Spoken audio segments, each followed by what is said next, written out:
Welcome to Food Revolution Conversations, where we explore healthy, ethical, and sustainable food for all. I am Ocean Robbins, your host, and I am so excited for this conversation with Dr. Terry Mason. We're going to be looking at food and health and also we're going to be looking at the inequities of health opportunity and access in our world today, and more importantly, what we can do about it so we can have healthy, ethical, and sustainable food for all.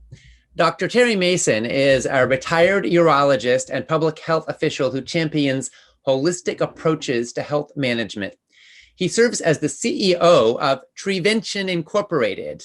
That's Treevention, like treatment and prevention. It seeks to combine treatment and prevention and to reduce the burden of chronic disease through education and empowerment. Dr. Mason has been responsible for leading public health programs and services for one of the nation's largest metropolitan health departments. He shares his holistic approach to health as an internationally recognized health educator and an inspirational speaker, and also on his popular radio show, which is on WVON 1690 AM. It's called The Doctor in the House. He's been doing it for more than 21 years. And he is a champion of helping bring health education and nutritional awareness and opportunity and access into all of the communities that need it the most.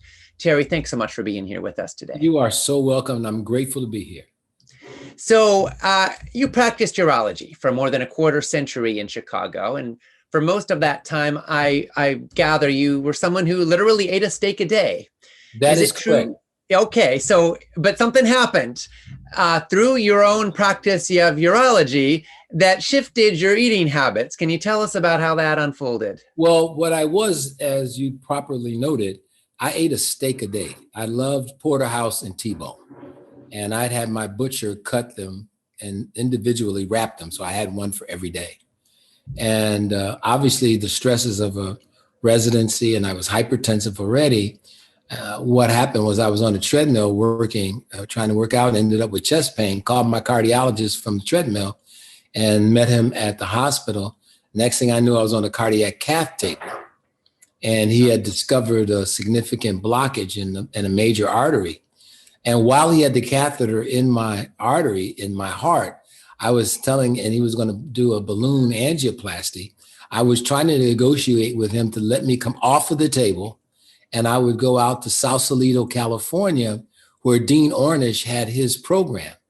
I had been out to see Dean before, and I said, look, I'd really like to do this instead of that. He says, no, I got you on the table. I can't let you get off this table and get on a plane, not knowing what might happen. So that ended that conversation. I ended up with the stent. Yeah. So then he said, but you're going to have to take this drug for the rest of your life, this statin. And I said, no, I'm not going to take it. And he said, why? I said, because I know what that does to your muscle tissue. I'm not going to take that that medication. And I said, but here's what I will do.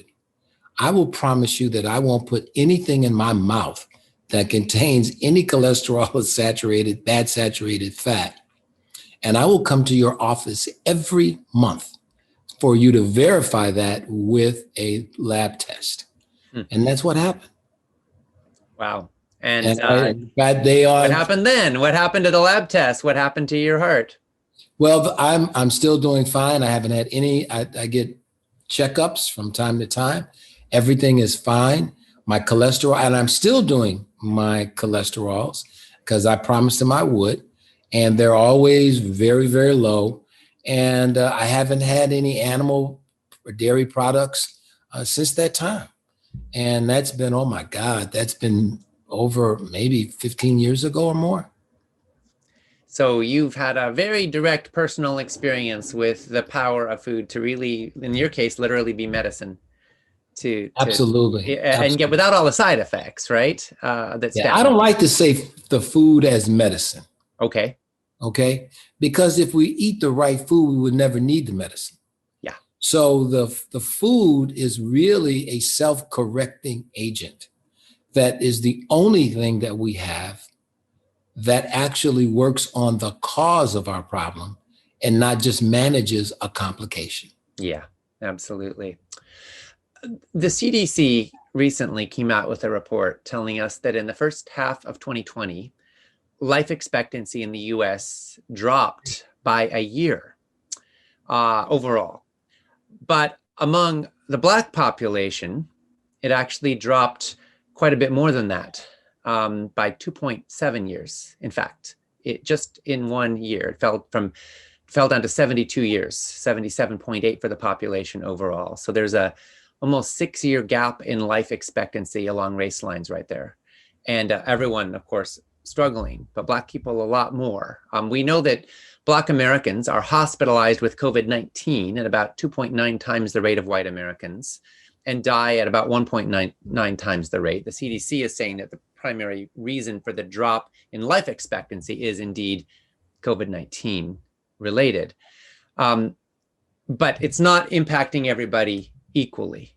So from your perspective, what are the core causes of this inequality? Sure, but the health outcomes have always been disparate.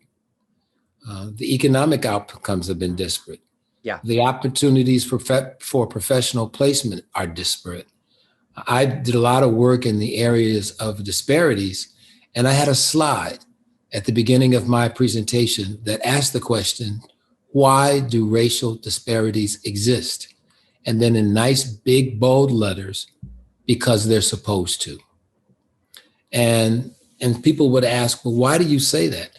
I said, well, you don't need to do more than a cursory review of the history of America to understand that we were different and we were disparate from the beginning of our association with the people who are the arbiters of slavery and everything else. So why would you expect there to be a difference? I did some conversations around what we were fed as we were people that had to work these fields. And many of us developed things like beriberi and scurvy and things of that nature because we were just given cornmeal and bacon.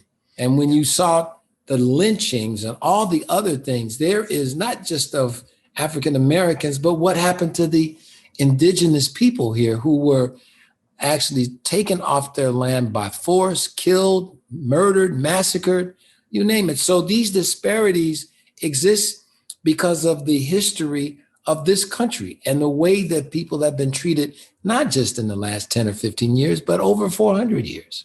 Yeah. So it's not by accident, it's functionally by design that we have the enormous disparity in opportunity and resource and access and in health outcome that so often plays out along lines of race. At the same time, there are some of us who would like to change that with whatever resources we have, whatever opportunities we have. And you've obviously dedicated a lot of your life to trying to uplift health and opportunity and knowledge in communities that need that. Not that we don't all need that, but you're focusing in Chicago and in urban communities that have been the most struggling in many cases. For those of our members, whatever their skin color, whatever their class background, who want to be a part of the solution, who want to be a part of what Dr. King referred to when he said the arc of the moral universe is long, but it bends towards justice. For those of us who want to help it bend a little faster, when you look at the health disparity in America today, what do you think we could advocate for at a policy level or invest in as individuals that might make a bit of a difference? Well, it's a great question. And it's a multi-layered question, as you can obviously imagine. One of the things that I would say is that as Americans, we ought to be lobbying our government not to be complicit in the leading causes of death by allowing the food manufacturers and other people to continue to promulgate using all manner of technology and the opportunities that advertising gives them and the subsidies that we provide for certain foodstuffs that we know are not helpful. We need to be advocating for those to be changed. We need to be advocating for it not to be more expensive to to buy organic food, for example. We need to be subsidizing the food that's better for us than making cheaper the food that is worse for us. Because in poorer communities, these are the foodstuffs that people are going to be eating. We need to be certain that we allow the science that we know to speak, not to be censored when it comes to simple things like the International Agency for Research on Cancer. We know that these particular things like hot dogs, as they mention, or 4 pieces of bacon, as they mention, are group 1 carcinogens that increase the risk of colorectal cancer for everybody, not just for Black people, but for everybody by 18%. Yeah. So there are a number of things that we need to know and we need to do, and we could do those things. We need to stop the subsidy that drives the prices of the foods so low, but the products are so bad, and we've got so much antibiotics and so many hormones and different things in our meat supply. And we are feeding probably better grains to our livestock than we're getting to make into the artificially created cereals that we eat so much. Added that we add this elixir of insulin growth factor 1 that we call milk to that mix. There's a great paper that was written that we came out in about 2010, done by Mari Gallagher. She coined the term food deserts in that paper. She looked at the relative distances for good food stores that sold good food relative to where people lived. And she did a very nice computation that showed that the further those things were away, the more likely people were to suffer from bad health outcomes. And so what we've got to do is we've got to make health a priority. I don't know if you'll get to this question, but one of the reasons that I left the practice of medicine, I had a very booming practice, but it came to me one day that what was I doing? Mm-hmm. I had been taught to be an arbiter of a co-conspirator, if you will, with the pharmaceutical and device manufacturers. Yeah. And what I was really taught, and what we were taught as physicians, that we didn't cure anything. And we really just managed diseases. And what we really did, we didn't really manage the diseases, we just managed the complication that the disease caused. Because the disease was really the food. So we never told people to change that other than very perfunctory. And what she coined was the term that a lot of people began to use called food deserts. So we did at the American Public Health Association, we took it one step further. And it wasn't just that these foods were not available, but it looked as though that after a certain period of time, perhaps one generation, where people were not familiar with eating the foods I grew up eating. I'm one of 10 kids. And my mom, we didn't have much, but she always had a great big old pot of beans on the stove. We had lots of beans, we had lots of rice, and we only had meat very rarely, maybe on the weekend. Yeah. And what happened was, as I come to the end close of this thing that I'm trying to say here, is that when people have been bereft of the real good foods they should eat long enough, and it looks like it's about a generation, they lose their taste for the better foods. And they won't, even if the stores are sometimes there, no one will know how to cook it. No one will know how to prepare it. And so this is what's happening, not just in Black America, but in America in general. Yes. So there are so many levels at which we can tackle this problem. And I sometimes think that we need a biodiversity of solutions, because you never know quite what's going to work. And the truth is, it takes all of it. So I'm hearing you saying that we need to address the subsidies. which, tens of billions of dollars a year, if for those who don't know, in federal taxpayer money are going to subsidize commodities crops, which is bringing down the price of factory farmed meat, high fructose corn syrup, Wonder Bread, all sorts of junk foods. And none of that money is reaching fruits and vegetables, nuts and seeds, the very foods we should all be eating more of, according to tens of thousands of studies published in peer-reviewed medical journals.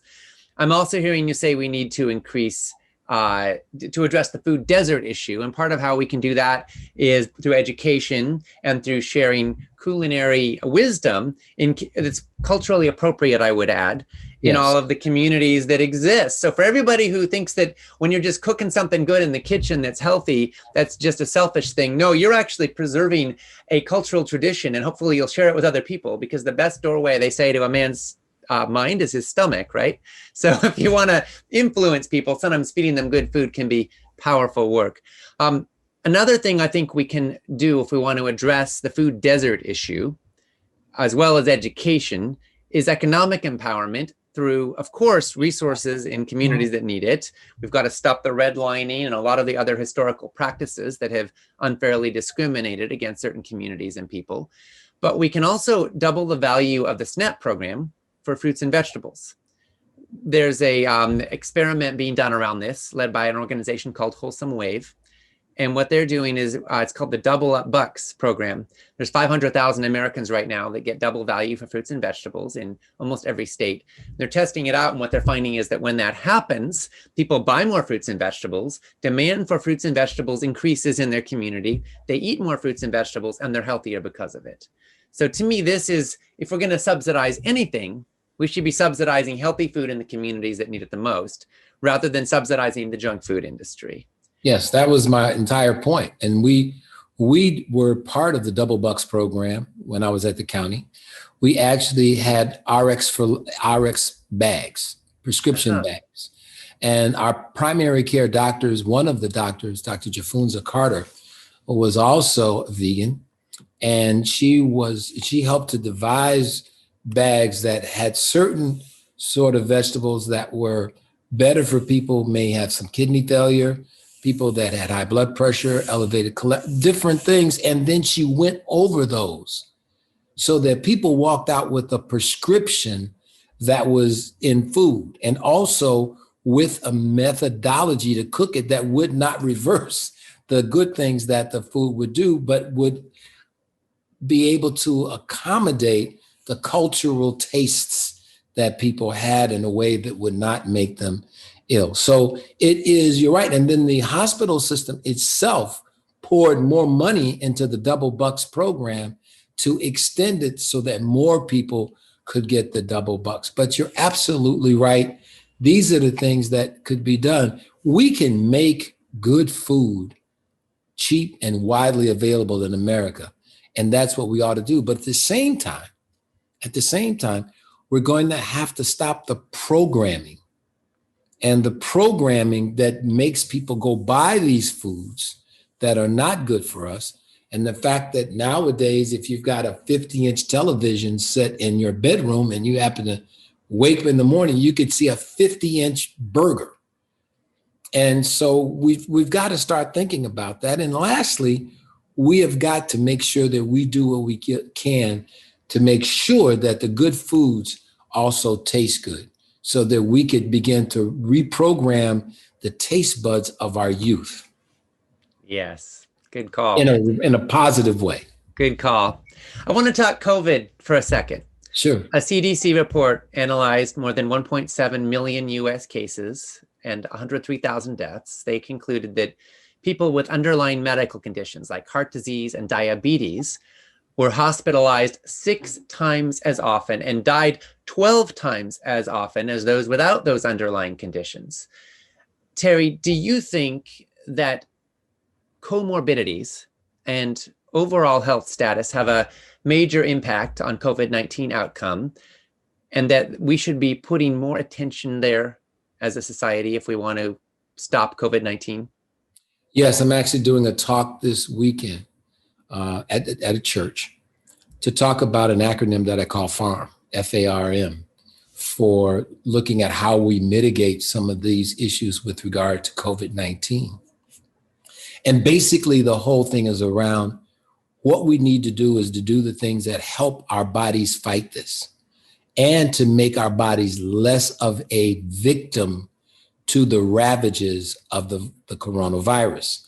And what that means is we have to, the foods that we're eating, and this is the thing that is difficult and what I'm trying to get people to understand, that it's the food.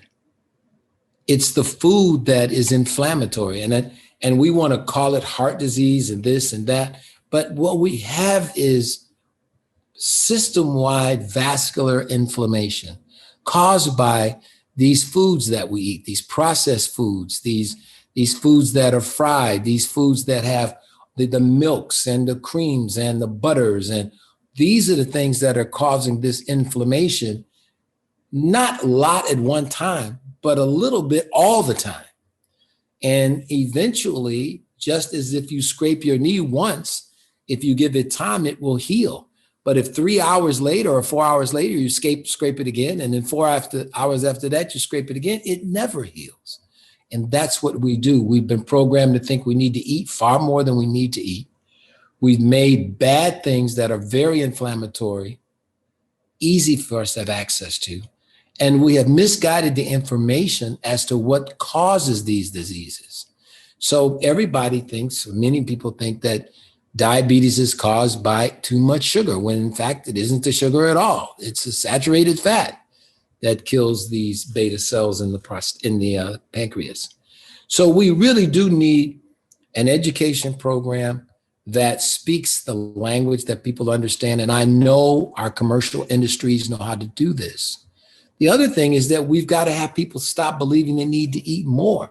We're eating almost 75 pounds more meat per person now than we did in 1950. And yet the human being has not changed in terms of who we are and what we are in that same period of time, except that we've grown wider, not necessarily taller. Yes, we have grown wider.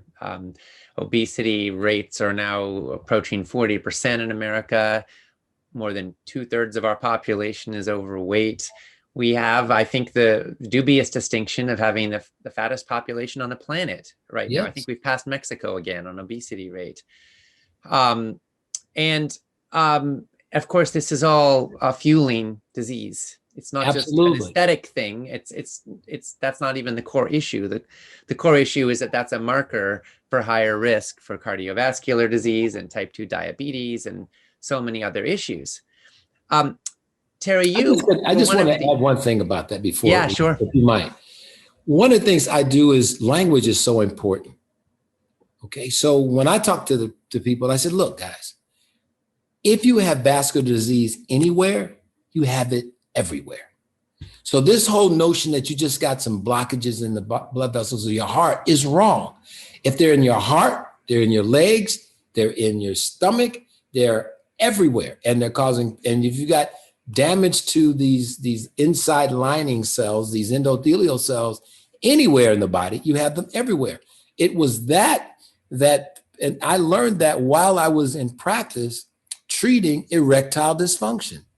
And there's a journal article published in JAMA, I think 2009, that actually correlates the clinical onset of certain diseases with erectile dysfunction. And they found that men who complained of erectile dysfunction, they went on to have heart attacks, strokes. Why? Because it's all the same disease. So what we have to do, what you and I have to do, is we have to change this language because it confuses people. And we need to talk about how ubiquitous these diseases are everywhere. So when you get a blood clot or you get a blockage of blood flow in your leg, that's not different than the blood flow to the heart, or that's not different than the blood flow to the brain. It's the same process caused by the same thing. We don't need different solutions. We need the only real solution that we have, and that is to reverse these things by eating just the opposite of the foods that cause them. Yes, well, here to that.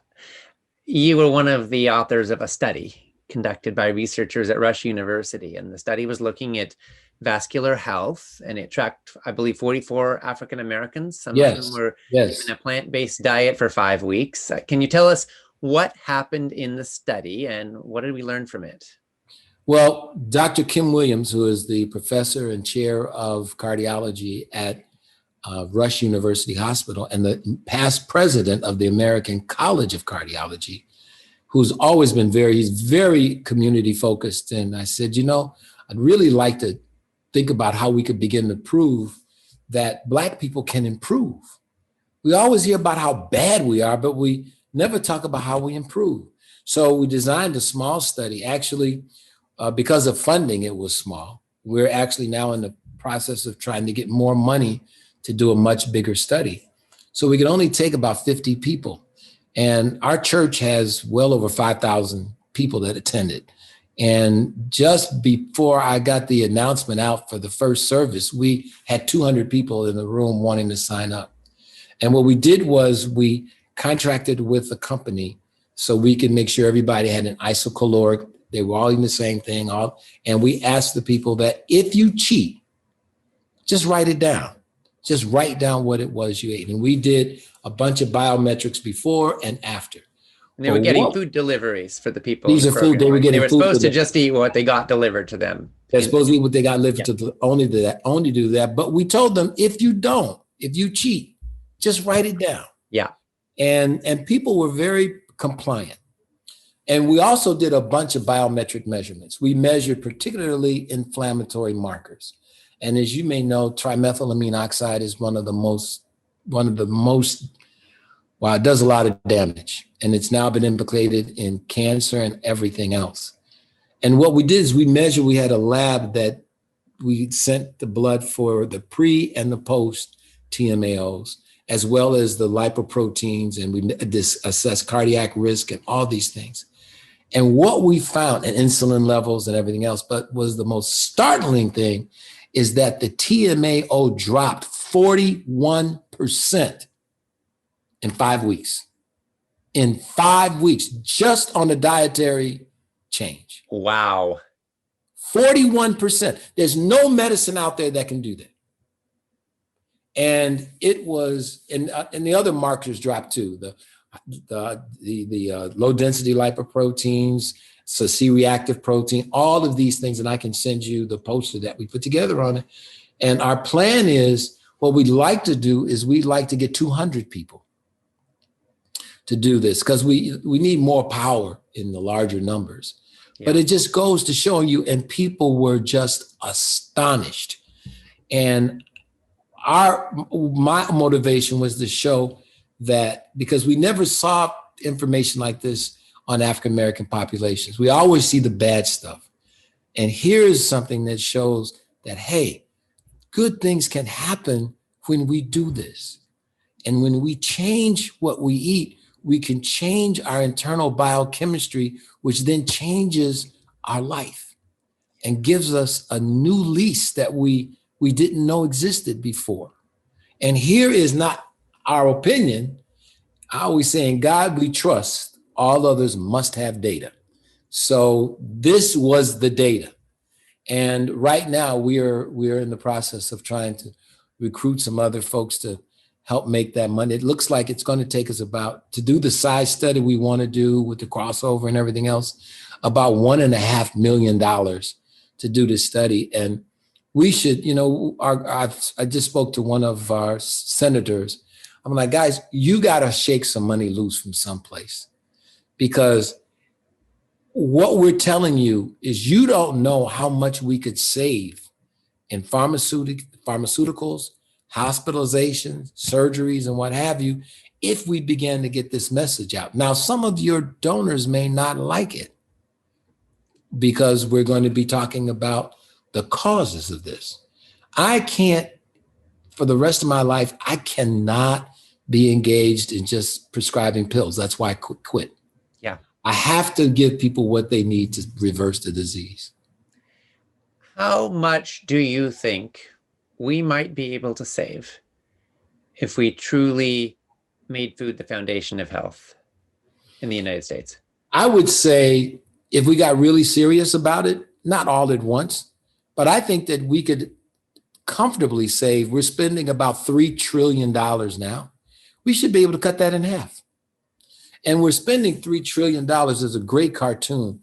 I don't know if you've ever seen it. It's a picture of a sink, and the sink is stopped up and the water's running, and the water's running over the sink. And you got a bunch of guys in a room with mops trying to mop up the water. But nobody goes over to turn the water off on the sink or to pull the stopper out. And I'm saying that we're spending $3 trillion on basically mopping efforts, where if we really wanted to get serious about this, we could spend less than half of that if we just pull the sink stopper out and turn the disease off. And how do we do that? We do that with using the power of our advertising machine to start getting people to eat the right things. Yeah. It's pretty stunning if you think about it, that we could save, according to that estimate, $1.5 trillion per year. That means in about 14 years, we could eliminate repay the entire national debt. That means, we could create kind of utopia, with those savings. 19% of gross domestic product in the United States, maybe more, goes to medical care or disease symptom management.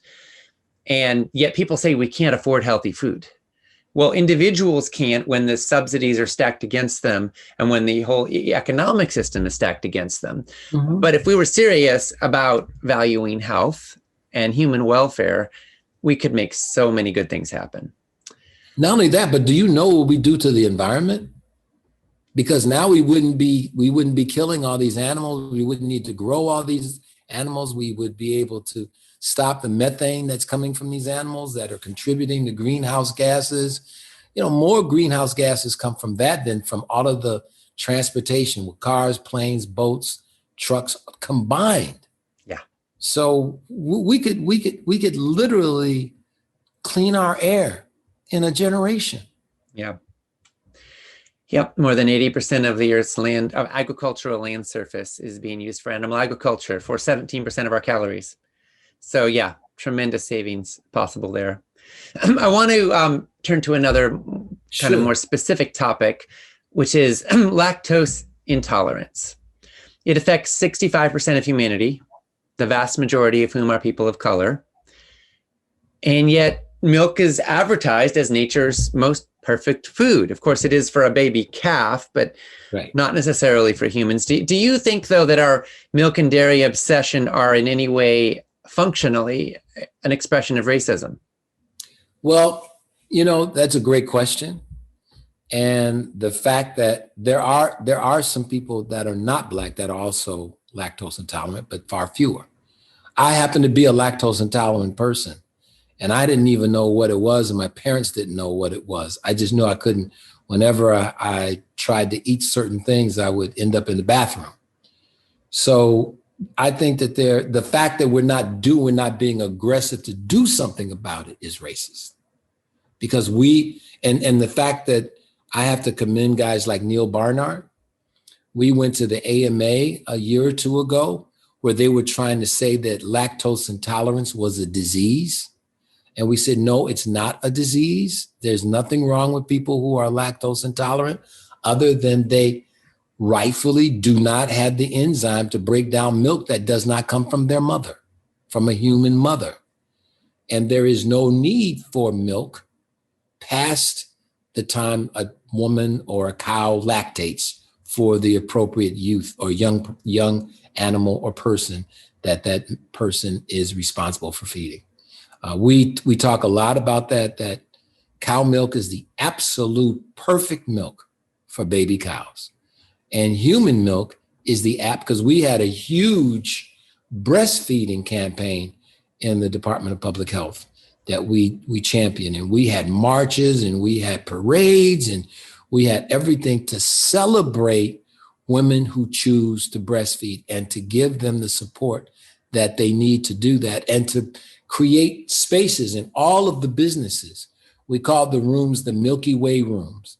So a woman could go and breastfeed her child or pump her breasts to get the milk that her child needs. And we need to make that a national law and make it far more comfortable for women to breastfeed. Yes, here on that one. Humans are the only species on Earth that drinks milk past infancy, though, and we're also the only species on Earth that drinks the milk of another species. So, although it's been consumption of milk from other bovine lactating mammals has been normalized in our society, it is, from an evolutionary perspective, perhaps a little bit odd. We know that this milk consumption is dangerous for us. We know that it does things that we don't need to have done. We know that milk consumption leads to osteoporosis. It leads to a number of other diseases, and the insulin growth factor 1 that's in the milk has been implicated in the acceleration of growth, not just of normal cells, but cancer cells.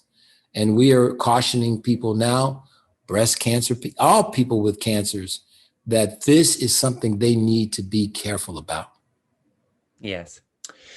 There was a recent poll which found that 3% of Americans identified as vegans.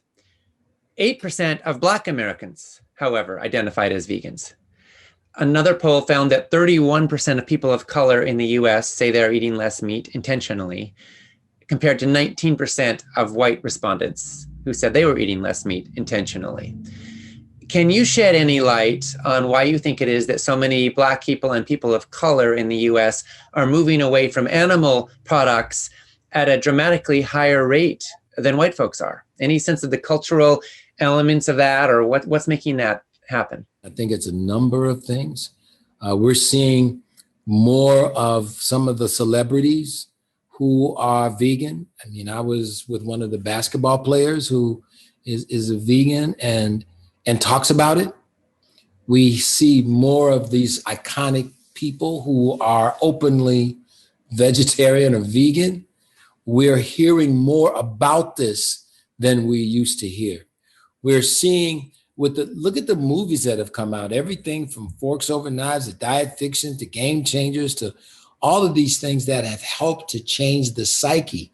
And Game Changers especially because men were probably the most confused around what being a plant-based person will do or not do. But when you look at a guy like Rich Roll, who is an ultra athlete who does these amazing athletic feats, or the strongest man in the world who is lifting untold numbers of amounts of pounds of weight over almost under a ton, just under a ton, you can't argue with it anymore. And what I think these things have done, and I'm just grateful to all those people that produced these films for us, because some people get things in different sorts of ways and certain kinds of genre are better than others. But I'm just so happy to see this because I've been able to see this transformation in a very short period of time. And it's not, people think that because you're vegetarian, there's nothing to eat because we eat so much meat that's all they know. So this is good, Ocean. This is good. And for things like what you guys do, you know, the publications that you put out, the thing on the whole stomach situation with what's happening in our stomachs and yes, the brains and the intestines and everything else that you just wrote about. I just thank God for what you guys do and to make this information so easily available in language that people can understand is absolutely amazing. And I thank you for it. Well, thank you so much, Terry. And I thank God for the work that you do. You know, in a sense, you retired from medical practice because you didn't want to push drugs and surgery and you wanted to advocate for health. But your work as a healer was just beginning. I understand that you and others acquired farmland that you're using to grow food for distribution in underserved neighborhoods in Chicago. I also understand you're employing folks recently released from prison who serve time for nonviolent offenses. Can you tell us about this project, what you're aiming to achieve, and how it's going? First of all, thank you for asking. It was a outgrowth of a project led by a pastor by the name of Dr. Gerald January from a church called the Church of God. And it is a thing that started out as a small garden of one of its parishioners. Mother Carr is what they called her. They've subsequently moved from the old church to a new site that's 76 acres of land that the church acquired. They were going to build a much bigger sort of commercial park with things like Starbucks and all that sort of stuff. But for a number of reasons, that didn't happen. So they decided to use a little bit more of the land for what was called Mother Carr's farm. And we went from just maybe an acre or so. Over the last year, we doubled the space that we had because it got up to like 9, and now we're almost at 18 acres. Last year, for the first time, we actually grew watermelons. We had about 300 watermelons that we grew, both red and yellow meat watermelons, in addition to our kale, our Swiss chard, our radishes, our onions. We have our own bees. We had almost 20 gallons of organic clover honey. Our entire farm we have a wonderful farm manager. His name is Mr. Anthony Williamson, who has done all of this without using any pesticides, no chemicals of any sort, because of the richness of this soil that this church bought, which was an old farm. And the nutrients were still there. And Tony, we're in the process now of putting manure and other things in to sort of replenish some of those nutrients. But our plan is to get this up. We want to double it again. And we'd like to eventually, within a year, hopefully get up to half of the capacity that we have. It's the young men that we've brought out that we call returning citizens. It has made such a difference in their life. And we're actually now trying to figure out how we might be able to get some temporary trailers with some solar powers to provide them some place to live while they're there. And we also bring in some of the troubled teens from some of the schools in the southern suburbs that have had some brushes with authority and brought them out. And in fact, none of these folks had ever even seen a farm or even been involved with picking food. And one of the things that we've done now is we're trying to get more of the businesses, because how great is it? We sell shares in this. So a full share is $450 for the growing season. That allows you to get a box that was usually somewhere, without the watermelon, somewhere around 12 to 18 pounds of fresh vegetables. And what that does is that those vegetables are picked on Friday and they're picked up on Saturday.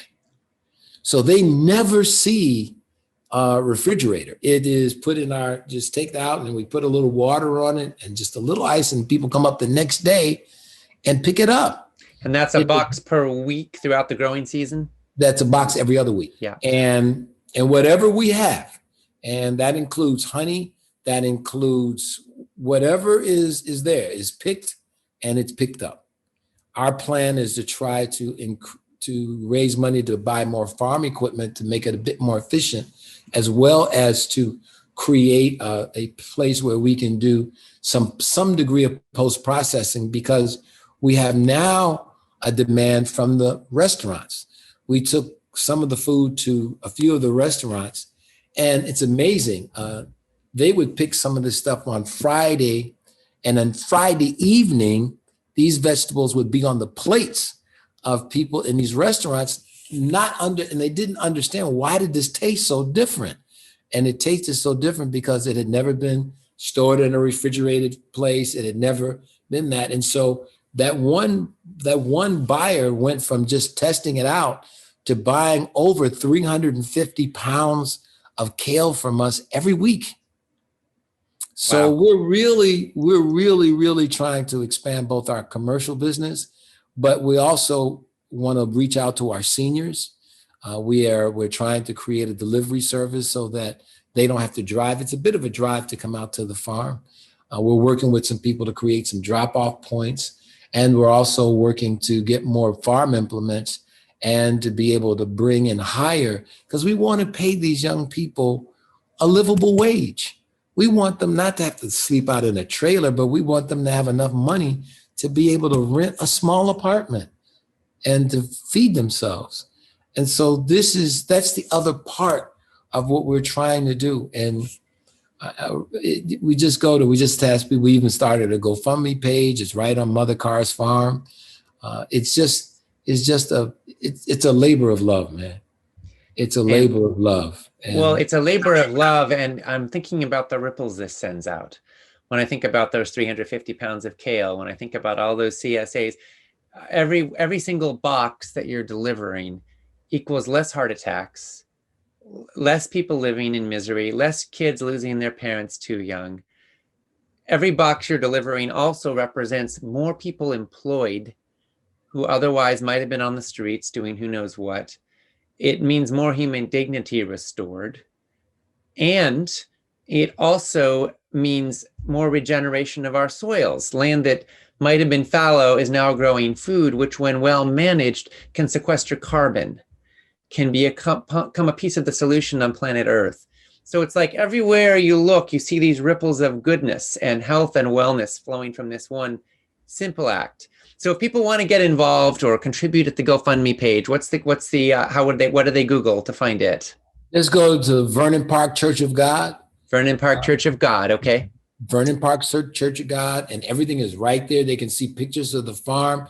We're actually we didn't have money this year, but we wanted to try and get a little movie so that we could put it up on the website. So there's Vernon Park Church of God. The GoFundMe is right there too. So that we're trying to raise our money for our tractor, so that Tony and the guys can do their work far more efficiently than they're doing it now. We will be going back down to Champaign-Urbana because that's where we do our starter plants. And our goal over the next year or two is to raise enough money to put on our own little greenhouse so we could still do all our starter plants here rather than have to drive and cart them all the way back from Champaign. Beautiful. So for everybody watching, right down below, there's a transcript, and we'll make sure to include a link so you can go right there and learn more. Pitch in if you can. Terry, it's been such a privilege talking with you and sharing this time. I'm so grateful that your waiting room essentially expanded to include all of humanity and the whole planet. We're all grateful for what you're doing. Thank you so much for your wisdom. Thank you for your leadership. Thank you for your courage. And thank you for walking the talk. Who knew that when you were healing your own heart and your own cardiovascular system years ago, you would be having epiphanies that would change fundamentally everything you do in your life. And now you'd be helping so many other people. Well, I don't want to thank you, Ocean, for what you and your publications and your conferences, it's just wonderful. And I'm so grateful. You're the reason why we have more people that are eating vegan. You're the reason, and the people that you bring on and the programs that you produce, those are the reasons why we have more people who are choosing to have life, and they'll have it more abundantly by eating the things that we were designed to eat. And I thank you for it. Well, I thank you. We've been talking with Dr. Terry Mason, and thank you so much, everyone watching, for your time, for your attention, and for your participation with us in this food revolution.